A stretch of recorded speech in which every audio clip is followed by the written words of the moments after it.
Running under the badge totangira ipapo. Aiwa mukomana anonzi Advocate Nelson Chamisa zvamanje manje ari kubvira, ari kupisa. Noda kuti vanhu vasogara pasi vakaungana vakaona kuti yes, aiwa the party Citizen Coalition for Change or MDCT, the regime inogona yakaibvuta zvavo vakakwanisa kuitora vakaimonopolize kuita zvavanoda. But vazouya panapa vakataura kuti yes, izvozvo vanogona vakazvigona, but kuconvinza mavoters ndo chinhu wani chavakakonewa. Sana pena mashoko anobuda nyika panapa tiona kuti aiwa nyika yese ikupembera nechitu ichi. Noti subscribe like turn on the bell icon. Chipem Change Radio vanoposta this picture amukona Advocate Nelson Chamisa muchiona vane bheji ranyorwa rakanzi totangira ipapo.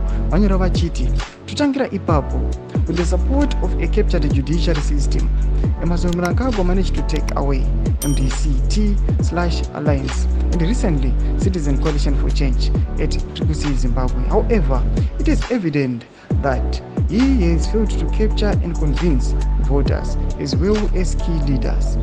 More importantly, they have failed to capture the economy.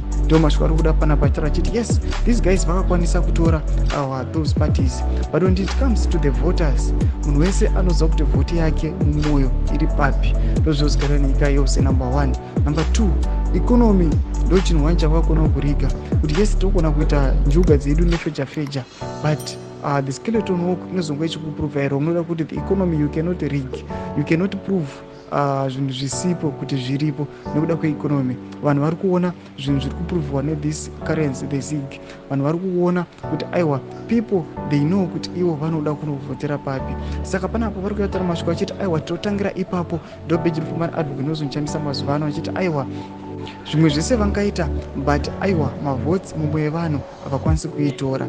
Tiudze mafungiro enyu moti kudii pamusoro pechitiko ichi. Aiwa pena comment section medu, so subscribe or like, turn on the bell icon.